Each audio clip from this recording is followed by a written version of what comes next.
ಇಲ್ಲಿ ಯಾರು ಅಂಗಡಿ ಇದ್ರು ಅವರೆಲ್ಲ ಒಂದು ಫೋಟೋ, ಅವರ ಆಧಾರ್ ಕಾರ್ಡು ಮತ್ತು ಅವರು ಬಿಲ್ ಕಟ್ಟಿರ್ತಾರಲ್ಲ ನಗರಸಭೆಗೆ ಅಕ್ಲಾಜ್ಮೆಂಟ್, ಒಂದು ಜೆರಾಕ್ಸ್, ಇದನ್ನ ಕೊಟ್ಟು ನಮ್ಮ ಮಾರ್ಕೆಟ್ ಅಲ್ಲಿ ಯಾಸಿನ್ ಬೈ ಇದ್ದಾರೆ, ಅವ್ರ ಹತ್ರ ಕೊಟ್ಟು ಒಂದು ಸೀನ್ ಸೈಲ್ ಅನ್ನ ತಗೊಳ್ಳೋದು ಒಳ್ಳೇದು.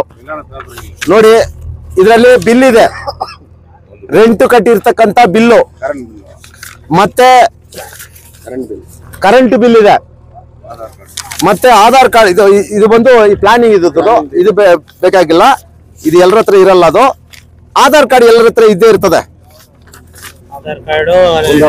ನೋಡಿ, ಐಡಿ ಆಧಾರ್ ಕಾರ್ಡ್ ಇದೆ.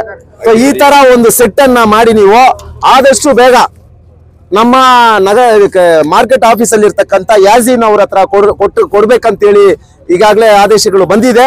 ಅದು ಕೊಟ್ರೆ ಒಳ್ಳೇದು. ಜೊತೆಗೆ ಬೇರೆ ಯಾರಾದ್ರೂ ಇದು ದೂರ್ಕೊಂಡ್ಬಿಡ್ತಾರೆ. ನಾನೇ ಈಗ ಮೇಡಮ್ ಅವರು ಮೊನ್ನೆ ಹೇಳಿರ್ತಕ್ಕಂಥ ಮಾತನ್ನ ನೀವು ಅಬ್ಸರ್ವ್ ಮಾಡ್ಬೇಕು ದಯವಿಟ್ಟು. ಬಾಡಿಗೆಯಲ್ಲಿ ಇರೋರು ಕೂಡ ಕೊಡ್ಬೋದು, ನಾನು ಇಂಥ ಅಂಗಡಿಯಲ್ಲಿ ನಾನು ಬಾಡಿಗೆ ಇದ್ದೆ ಅಂತ ಕೊಡಿ. ಅದೇ ರೀತಿ ಬೇರೆಯವ್ರ ಹತ್ರ ಪರ್ಚೇಸ್ ಮಾಡಿರ್ತಕ್ಕಂಥವ್ರು ಸುಮಾರು ಜನ ಇದ್ದಾರೆ ಇಲ್ಲಿ.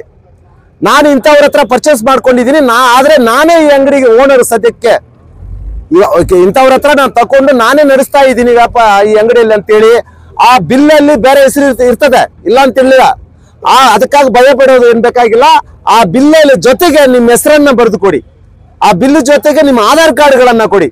ನಾವೇ ಸ್ಪಾಟ್ ಅಲ್ಲಿ ಇದ್ದದ್ದು, ನಾವೇ ಈ ಅಂಗಡಿಯನ್ನ ನಡ್ಸ್ಕೊಂಡ್ ಬಂದಿದ್ದೀವಿ ಅಂತಕ್ಕಂಥದಕ್ಕೆ ಅದು ಅಂಗಡಿ ಹತ್ರ ನಿಂತ್ಕೊಂಡು ಒಂದು ಫೋಟೋನ ಆಲ್ರೆಡಿ ಮೊದಲೇ ತಗೊಳಕ್ ಹೇಳಿದ್ದಾರೆ.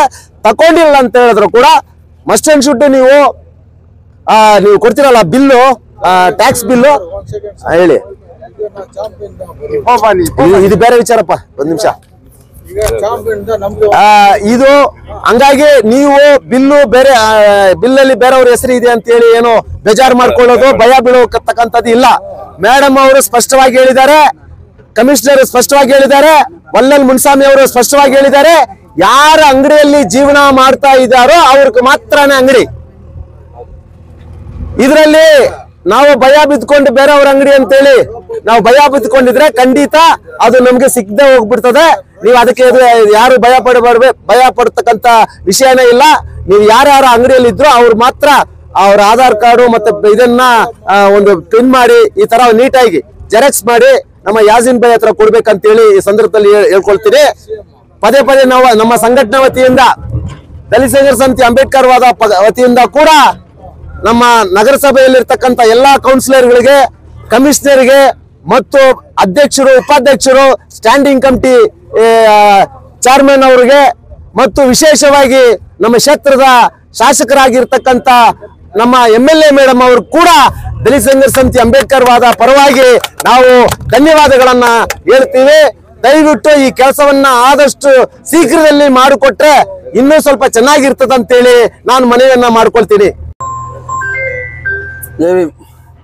ಕೆಜಿಎಫ್ ನಗರಸಭೆಯ ಸಭಾಂಗಣದಲ್ಲಿ ಶ್ರೀಮತಿ ಇಂದಿರಾ ಗಾಂಧಿ ಆರ್ ಅಧ್ಯಕ್ಷರ ನಗರಸಭೆ ಕೆಜಿಎಫ್ ರವರ ಅಧ್ಯಕ್ಷತೆಯಲ್ಲಿ ದಿನಾಂಕ 24/10/2025 ಬೆಳಗ್ಗೆ 10:30 ಗಂಟೆಗೆ ನಡೆದ ಸಾಮಾನ್ಯ ಸಭೆಯ ನಡುವಳಿ ದಲಿತ ಸಂಘರ್ಷ ಸಮಿತಿಯ APL ರಂಗನಾಥ್ ರಾಜ್ಯ ಸಮಿತಿ ಸದಸ್ಯರು ಮತ್ತು M ಲಕ್ಷ್ಮಯ್ಯ ಕೆಜಿಎಫ್ ತಾಲೂಕು ಸಂಚಾಲಕರು ಅವರು ದಿನಾಂಕ 23/10/2025 ಮನವಿ ಮಾಡಿ MG ಮಾರ್ಕೆಟ್ಗೆ ಸೇರಿದ ಹುಲ್ಲು ಮಾರುಕಟ್ಟೆಯಲ್ಲಿ ತೆರವುಗೊಳಿಸಲ್ಪಟ್ಟಿ ಅಂಗಡಿ ಮಾಲೀಕರಿಗೆ ನೂತನವಾಗಿ ನಿರ್ಮಿಸಲ್ಪಡುವ ಅಂಗಡಿಗಳನ್ನು ಮುಂಗಡ ಹಣ ರಹಿತ ಮಂಜೂರು ಕೊಡುವ ಬಗ್ಗೆ ಮನವಿ. ಈ ಸಂಬಂಧ ಚರ್ಚಿಸಲಾಗಿ ಹುಲ್ಲು ಮಾರುಕಟ್ಟೆಯಲ್ಲಿ 110 ಅಂಗಡಿಗಳನ್ನು ನಂಬಿಕೊಂಡು ಜೀವನ ಮಾಡುತ್ತಿದ್ದು ವ್ಯಾಪಾರಸ್ಥರು ಈಗ ಬೀದಿಯಲ್ಲಿ ಇದ್ದಾರೆ. ಜೀವನಕ್ಕೂ ಬೇರೆ ದಾರಿ ಇರುವುದಿಲ್ಲ. ಆದ್ದರಿಂದ ಸದರಿ ಅಂಗಡಿ ವ್ಯಾಪಾರಸ್ಥರಿಗೆ ನೂತನವಾಗಿ ನಿರ್ಮಾಣ ಮಾಡುವ ಅಂಗಡಿಗಳನ್ನು ಮುಂಗಡ ಹಣ ರಹಿತ ಒದಗಿಸುವ ಬಗ್ಗೆ ಸಭೆಯಲ್ಲಿ ಚರ್ಚಿಸಲಾಗಿದೆ. ಹಾಲಿ ಇರುವ ಅಂಗಡಿಯ ವ್ಯಾಪಾರಸ್ಥರಿಗೆ ತಲಾ ಒಂದು ಅಂಗಡಿಯನ್ನು ನೂತನ ವಾಣಿಜ್ಯ ಕಟ್ಟಡದಲ್ಲಿ ನಿಯಮಾನುಸಾರ ಪರಿಶೀಲಿಸಿ ಒಟ್ಟು 151 ಜನರಿಗೆ ಕಾನೂನು ರೀತಿಯ ನೀಡುವ ಬಗ್ಗೆ ಕ್ರಮ ವಹಿಸಲು ಸರ್ವಾನುಮತದಿಂದ ಚರ್ಚಿಸಿ ತೀರ್ಮಾನಿಸಲಾಗಿದೆ.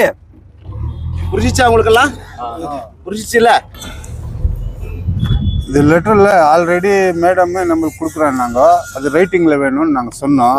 அதனால இப்போ ரெகுலேஷனில் பாஸ் பண்ணிட்டு இப்போ ஐபிஎல் ரங்கநாத் இது ஏபிஎல் ரங்கநாத் இப்போ இது வந்து எங்களுக்கு ஒரு அவர் கமிஷனராக சொன்னார், எங்களுக்கு உங்களுக்கு இது கொடுக்குறோன்ட்டு, என்டார்ஸ்மெண்ட் கொடுக்குறோன்ட்டு. அது என்டார்ஸ்மெண்ட்டுக்காக இது போயிட்டு ஐபிஎல் ரங்கநாத் வாங்கி வந்துக்கிறாரு. இப்போ எங்களுக்கு கடை கொடுத்தா எந்த தொந்தரமும் இல்லை. இப்போ 4, 5ன்றத விட ஒரு கடை ஆளுக்கு ஒரு கடை கொடுத்துட்டா எந்த ப்ராப்ளமும் இல்லை. நம்ம ரொம்ப மேடமுக்கு ரொம்ப நன்றி சொல்கிறோம். நாங்கள் வந்து 4 வாடியிலேருந்து இருந்தோம். இப்போ நாங்கள் இந்த கடையில் தான் நாங்கள் போச்சுன்னு இருந்தோம். எங்களுக்கு வழி எதுவும் இல்லை.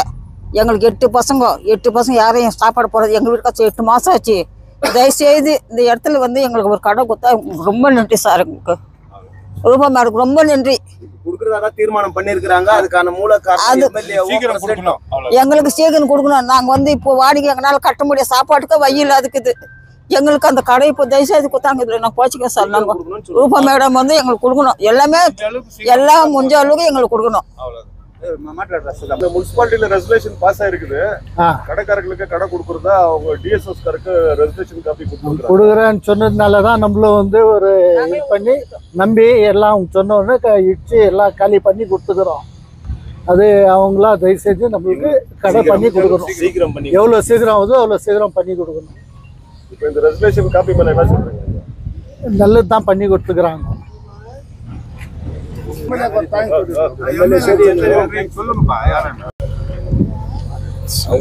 ರೂಪಾ ಮೇಡಮ್ ಗೋಸ್ಕರ ನಾನು ತುಂಬ ಟ್ಯಾಂಕ್ಸ್ ಹೇಳ್ತೀನಿ.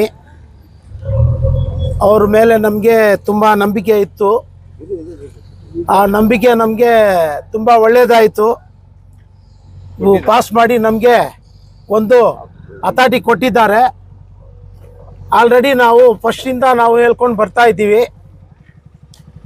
ಮೇಡಮ್ನಲ್ಲಿ ನಂಬಿಕೆ ಇಡಿ. ಅವ್ರನ್ನೂ ಒಂದು ಲೇಡೀಸು ವಿಚಾರಧಾರ ಎಲ್ಲ ಗೊತ್ತಿದೆ ಅವ್ರಿಗೆ. ಒಂದು ಮನೆ ನಡೆಯೋಕ್ಕೆ ಎಷ್ಟು ಕಷ್ಟ ಅಂತ ಅವ್ರಿಗೆ ಗೊತ್ತಿದೆ.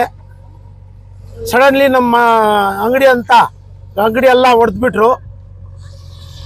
ನಾವು ಆಶ್ವಾಸ ಇಟ್ಟಿದ್ದೀವಿ ಅವ್ರ ಮೇಲೆ. ನಮಗೆ ಒಂದೊಂದು ಅಂಗಡಿ ಕೊಟ್ಟರೆ ಚೆನ್ನಾಗಿರ್ತಾ ಇತ್ತು. ನಮ್ಗೆ ಬೇಡ್ಕೊಳ್ತಾ ಇದ್ದೀವಿ. ಮೇಡಮ್ಗೆ ಥ್ಯಾಂಕ್ಸು. ಇದು ರೆಸಲ್ಯೂಷನ್ ಪಾಸ್ ಮಾಡಿದ್ದಾರೆ. ಅಂಗಡಿ ಕೊಡ್ತೇನೆ ಅಂತ ಪಾಸ್ ಮಾಡಿದ್ದಾರೆ. ಮುಂಚೆ ಕೂಡ ಮೇಡಮ್ ಹೇಳಿದ್ದಾರೆ ರೆಸಲ್ಯೂಷನ್ ಪಾಸ್ ಮಾಡಿ ಕೊಡ್ತೀವಿ, ಅಂಗಡಿ ನಿಮ್ಗೆ ಕೊಡ್ತೀವಿ, ಎಂಡಾನ್ಸ್ಮೆಂಟ್ ಅಲ್ಲ ನಾವು ತಗೊಳ್ಳಲ್ಲ, ನಿಮ್ಗೆ ಬಾಡಿ ಕಟ್ಟಕ್ಕೆ ಆಗಿಲ್ಲ, ನಾವು ಇಂಪ್ರೂವ್ಮೆಂಟ್ ಡೆವಲಪ್ಮೆಂಟ್ ಮಾಡ್ತೀನಿ ಅಂತ ಹೇಳಿದ್ದಾರೆ ಅವರು. ಇವ್ ನೆಕ್ಸ್ಟ್ ಎಷ್ಟು ಬೇಗ ಮಾಡ್ತೀರಾ ಅಷ್ಟು ನಮ್ಗೆ ಬೇಗ ಅನುಕೂಲ ಆಗತ್ತೆ. ಅನುಕೂಲ ಮಾಡಿ ಕೊಡಿ ಮೇಡಮ್. ಟೆಂಪರರಿ ಅಂಗಡಿ ಅಂತ ಕೊಡ್ತೀನಿ ಅಂತ ಹೇಳಿದ್ರು, ಟೆಂಪರರಿ ಅಂಗಡಿ ಕೊಟ್ಟಿಲ್ಲ. ಎಂಡಾನ್ಸ್ಮೆಂಟ್ ಕೊಡ್ತೀವಿ ಅಂತ ಹೇಳಿದ್ರು, ಎಂಡಾನ್ಸ್ಮೆಂಟ್ ಕೊಟ್ಟಿಲ್ಲ. ನನ್ನ ಕಮಿಷನರ್ ಹತ್ರ ಕೇಳಿದೆ, ನಾನು ಎಂಡಾನ್ಸ್ಮೆಂಟ್ ಬಗ್ಗೆ ಕೇಳಿದೆ. ಇವತ್ತು ಬರ್ತೀನಿ ಅಂತ ಹೇಳಿದ್ದಾರೆ ಕಮಿಷನರು. ಎಂಡಾನ್ಸ್ಮೆಂಟ್ ಇವತ್ತು ಬಂದು ನಾನು ಕೊಡ್ತೀನಿ, ಮೈದಾನ್ಗೆ ಬರ್ತೀನಿ ಅಂತ ಹೇಳಿದ್ದಾರೆ. ಅದು ನಂಬಿಕೆ ಇಟ್ಕೊಂಡು ನಾನು ಮೈದಾನಲ್ಲಿ ನಿಂತ್ಕೊಂಡು ಒಂದು ಟ್ಯಾಂಕ್ಸ್ ಅಂತ ಹೇಳ್ತಾ ಇದ್ದೀನಿ. ರೆಸಲ್ಯೂಷನ್ 150 ಎಂಡಾನ್ಸ್ಮೆಂಟ್ ಕೊಟ್ಟಿದ್ದಾರೆ. 110 ಅಂಗಡಿಗೆ ಡೆಮಾಲಿಶಿಂಗ್ ಮಾಡಿದ್ದಾನೆ ಅಂತ ಎಂಡಾನ್ಸ್ಮೆಂಟ್ ಕೊಟ್ಟಿದ್ದಾರೆ. ಅದಕ್ಕೆ ಅವ್ರ ಮೇಲೆ ಫಸ್ಟ್ ದೇವ್ರ ಮೇಲೆ ನಂಬಿಕೆ, ಆಮೇಲೆ ಅವ್ರ ಮೇಲೆ ನಂಬಿಕೆ. ಎಲ್ಲ ಸ್ಟಾಫ್ಗೆ ನಾವು ಟ್ಯಾಂಕ್ಸ್ ಅಂತ ಹೇಳ್ತೀವಿ. ಬೇಗ ಮುಗಿಸಿ ಕೊಡಿದ್ರೆ ನಮ್ಗೆ ಒಳ್ಳೇದು. ನಮ್ಗೆ ಒಳ್ಳೇದು ಮಾಡಬೇಕು. ನಾವು ಬೀದಿನಲ್ಲಿ ಇದ್ದೀವಿ, ನಾವು ಬಹಳ ಕಷ್ಟದಲ್ಲಿ ಇದ್ದೀವಿ. ಅದು ಮೇಡಮ್ಗೆ ಗೊತ್ತು.